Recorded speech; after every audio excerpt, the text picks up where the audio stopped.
8월 15일 화요일 기쁨의 언덕으로 묵상집을 통해서 하나님의 말씀으로 하루를 시작하시는 여러분들 주님의 이름으로 환영하고 축복합니다. 여러분과 여러분의 가정에 그리고 하시는 일 가운데 하나님의 놀라운 은혜가 함께 하시기를 바랍니다. 오늘 우리들에게 주시는 하나님의 말씀은 사도행전 13장 1절로 12절에 있는 말씀입니다. 제가 세 번역으로 읽어보겠습니다. 안디옥 교회에 예언자들과 교사들이 있었는데 그들은 바나바와 니게르라고 하는 시므온과 구레네 사람 루기오와 분봉왕 헤롯과 더불어 어릴 때부터 함께 자란 마나엔과 사울이다. 그들이 주님께 예배하며 금식하고 있을 때에 성령이 그들에게 말씀하셨다. 너희는 나를 위하여 바나바와 사울을 따로 세워라. 내가 그들에게 맡기려 하는 일이 있다. 그래서 그들은 금식하고 기도한 뒤에 두 사람에게 안수를 하여 떠나 보냈다. 바울과 사울은 성령이 가라고 보내심으로 실루기아로 내려가고 거기에서 배를 타고 키프로스로 건너갔다. 그들은 살라미에 이르러서 유대 사람의 여러 회당에서 하나님의 말씀을 전하였다. 그들은 요한도 또한 조수로 데리고 있었다. 그들은 온 섬을 가로질러 바보에 이르렀다. 거기서 그들은 어떤 마술사를 만났는데 그는 거짓 예언자였으며 바예수라고 하는 유대인이었다. 그는 총독 서기오 바울을 늘 곁에 모시는 사람이었다. 이 총독은 총명한 사람이어서 바나바와 사울을 청해서 하나님의 말씀을 듣고자 하였다. 그런데 이름을 엘루마라고 번역해서 부르기도 하는 그 마술사가 그들을 방해하여 총독으로 하여금 믿지 못하게 하려고 애를 썼다. 그래서 바울이라고 하는 사울이 성령으로 충만하여 마술사를 노려보고 말하였다. 너 속임수와 악행으로 가득 찬 악마의 자식아, 모든 정의의 원수야. 너는 주님의 바른 길을 굽게 하는 짓을 그치지 못하겠느냐? 보아라, 이제 주님의 손이 너를 내리칠 것이니 눈이 멀어서 얼마 동안 햇빛을 보지 못할 것이다. 그러자 곧 안개와 어둠이 그를 내리덮어서 그는 앞을 더듬으면서 손을 잡아 자기를 이끌어줄 사람을 찾았다. 총독은 그 일어난 일을 보고 주님을 믿게 되었고 주님의 교훈에 깊은 감명을 받았다. 오늘 저와 여러분에게 주시는 하나님의 말씀입니다. 기도하겠습니다. 하나님 감사합니다. 오늘도 말씀으로 하루를 시작하게 하시니 감사를 드립니다. 말씀 속에서 성령님을 만나는 우리 모두가 되게 하여 주시옵소서. 우리 주 예수 그리스도의 이름으로 간절히 기도하옵나이다. 아멘.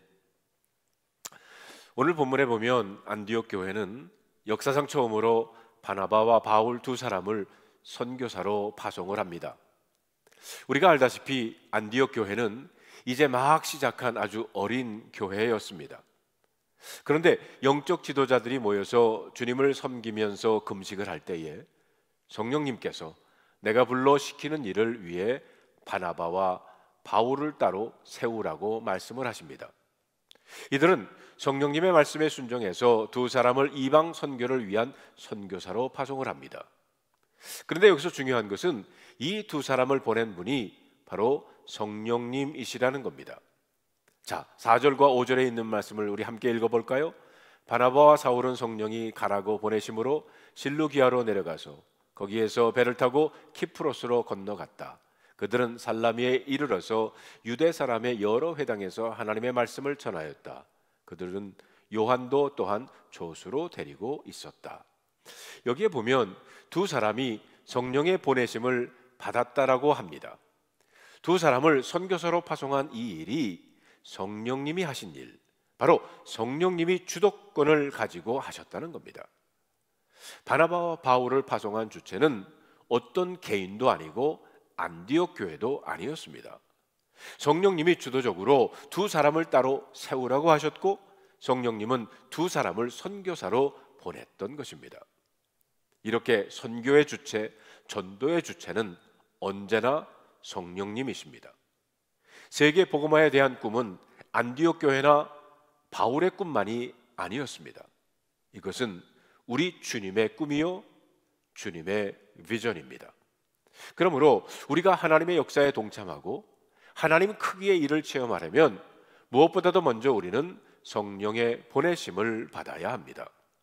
성령님은 지금도 사람들을 부르시고 그들을 가정과 학교, 일터 그리고 세상으로 파송하고 계십니다. 그리고 순종하는 개인과 교회를 통해 가정과 일터, 세상을 변화시키시고 계십니다. 저와 여러분들이 이런 주님의 꿈을 꾸어야 하고 주님의 음성을 듣고 순종해야 할 것입니다. 바나바와 사울의 첫 선교지는 바나바의 고향이었습니다. 거기서 서기오 바울이라는 총독을 만나게 됩니다. 그는 영적으로 갈급했고 그래서 바나바와 사울을 초대하여 말씀을 듣고 싶어 했습니다. 진리에 대해 듣고 싶어 하고 하나님의 간절하게 하나님을 찾고 있었던 어떻게 보면 예비된 영혼이었습니다. 그런데 이 바 예수라고 하는 마술사가 방해를 합니다. 여기서 바는 누구누구의 아들이라는 뜻이고 다시 말하면 예수의 아들이라는 이름을 가지고 있는 겁니다. 그런데 총독이 믿지 못하게 방해를 했습니다. 사도 바울을 위협하고 혹은 총독에게 그들을 비방하는 말을 해서 만나지 못하게 한 것입니다. 이런 영적 방해는 선교지만이 아니라 우리들의 삶의 현장에서도 일어나고 있습니다. 평소에는 가만히 있다가 은혜 받고 예수 믿으려고 하면 가까운 가족이 믿지 못하게 공격을 합니다. 그 지역 총독이 가장 높은 사람이 아니라 그를 뒤에서 조정하는 마술사 바 예수가 있었다는 거예요. 세계 수많은 나라의 정권을 가지고 있는 사람들 배후에는 점쟁이들이 있다는 말이 있습니다. 구브로 섬 전체를 악한 영이 이렇게 장악을 하고 있었습니다. 어떻게 보이지 않는 악한 영과 싸워서 우리가 이길 수 있습니까? 9절로 11절에 보면 사도 바울의 모습을 봅시다. 9절에 보니까 바울이라 하는 사울이 성령으로 충만하여 마술사를 노려보고 말했다고 그랬어요. 첫째로 성령 충만해야 합니다. 우리가 예수 그리스도를 굳게 붙잡고 성령으로 충만하면 악한 영들도 이 사실을 알고 우리 앞에서 벌벌 떨게 될 것입니다. 그러나 우리가 성령으로 충만하지 않으면 악한 영은 우리를 조롱하고 속입니다. 그래서 성령 충만한 사람이 찬송하면 악한 영들을 두려워 떨고 성령 충만한 사람이 기도하면 악한 영들이 혼비백산해서 도망가지만 믿음이 없는 사람이 찬송하고 기도하는 것은 우습게 본다는 거예요. 여기서 한 가지 여러분과 짚고 넘어갈 것이 하나 있어요. 그것은 바울이 이 구브로 섬에서 전도를 하면서 그의 이름을 사울에서 바울로 바꾸었다는 거예요. 9절에 보면 성경은 바울이라고 하는 사울이라고 했습니다. 원래 사울은 유대식 이름이고요, 바울은 로마식 이름입니다. 또 사울이라고 하는 이름의 뜻은 큰 자라는 것이고요, 바울은 작은 자라는 의미를 가지고 있습니다. 우리는 왜 그가 사울이라는 이름을 바울로 바꾸게 되었는지를 분명히 알 수는 없지만 우리로 추측해 보건대 아마 그는 유대식 이름 사울을 로마식 이름 바울로 바꾸면서 이방 선교에 대한 마인드를 가졌을 것이라고 생각할 수 있습니다. 그런데 제 생각으로는 바울은 전도를 시작하면서 전도의 현장에서는 사울이라는 이름으로 전도할 수 없다는 것을 깨달았던 것 같습니다. 사울, 큰 자라고 하는 이름으로는 한 사람도 주님에게로 이끌 수 없다는 사실을 깨닫게 된 것 같습니다. 교만하고 자기 지식과 자기 힘을 자랑하는 것으로는 전도가 안 된다는 겁니다. 아마 그는 이런 상황에서 자신의 이름을 바울로 바꾸게 된 것 같습니다. 전도할수록, 사람에게 복음을 전할수록 나는 정말 보잘것없는 작은 자이구나, 주님 저에게 성령을 부어 주시옵소서라고 기도할 수밖에 없었을 것입니다. 둘째로 악한 영과 싸워 이기는 비결은 피하지 말고 대적하라는 겁니다. 오늘 본문에 보면 바울은 성령이 충만해서 마술사를 주목했다, 노려보고 있었다라고 말합니다.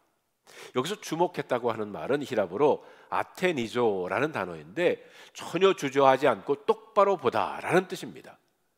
이것은 굉장한 말입니다. 영적인 싸움을 하겠다는 자세죠. 바울은 마술사 바 예수를 똑바로 보았습니다. 딱 버티고 선 것입니다. 그렇습니다. 이것이 세상 문화, 영적 방해와 싸우는 자세입니다.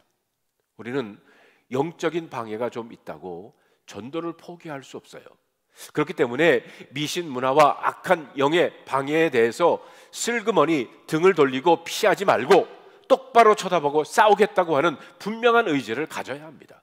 그래야 승리할 수 있습니다. 우리 안에 우리 자신도 모르게 일어나는 음욕과 욕심, 타락된 생각에 대해서도 마찬가지입니다. 어떤 사람들은 자기 안에 일어나는 탐심과 음란한 생각, 죄의 유혹에 대해 희미한 태도를 취합니다. 그러다가 그만 유혹에 넘어지게 됩니다. 어떤 경우에도 죄를 용납해서는 안 됩니다. 죄는 싸워서 이겨야 합니다. 그러므로 우리 안에 일어나는 욕심과 세상의 유혹들, 그리고 음란한 생각들을 대적해야 돼요. 그러면 그런 것들이 떠나게 될 것입니다. 10절에 보면 사도 바울은 엘루마를 꾸짖지 않습니까?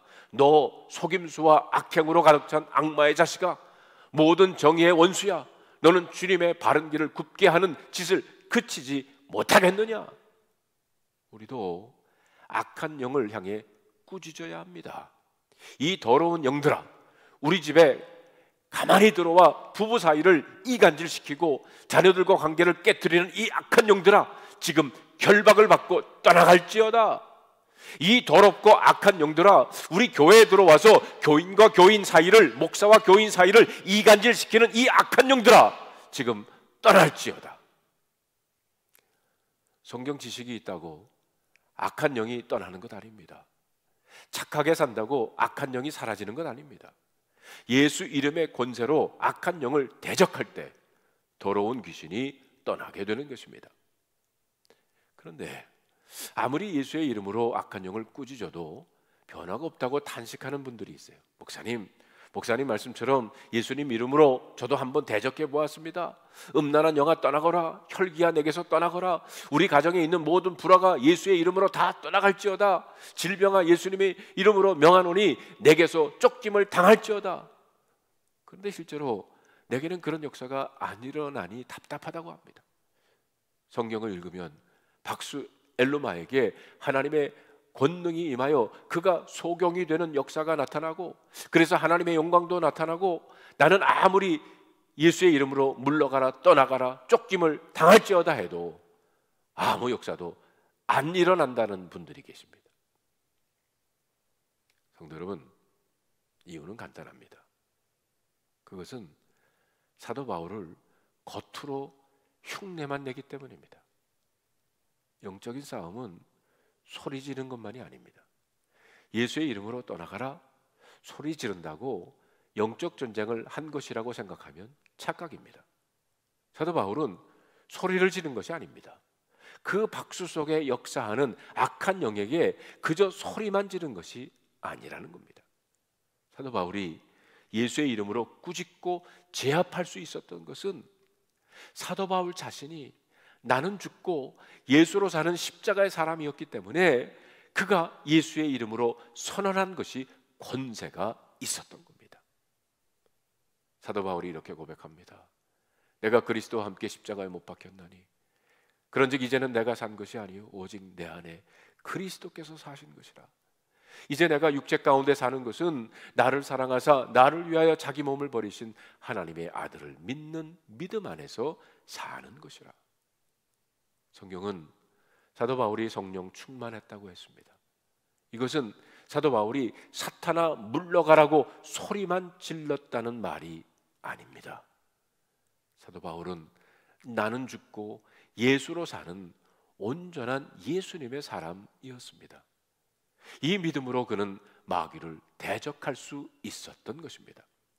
사도 바울은 정말 자신은 예수님과 함께 죽고 예수님으로 사는 복음을 분명히 믿었고 그 복음으로 사는 사람이었습니다. 그러므로 사도 바울이 고백하는 것과 선언하는 것은 예수님의 권세가 나타나는 것이었습니다.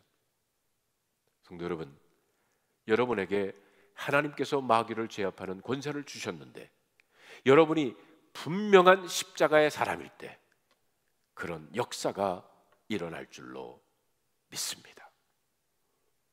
기도하겠습니다. 하나님, 오늘도 말씀으로 시작을 합니다. 이 말씀 가운데 성령님께서 오셔서 말씀을 바로 깨닫게 하시고 성령 충만한 하루가 되어서 오늘도 나는 죽고 예수로 사는 삶 가운데 예수님께서 주시는 그 능력 가지고 살아가는 우리 모두가 되게 하여 주시옵소서. 우리 주 예수 그리스도의 이름으로 간절히 기도하옵나이다. 아멘.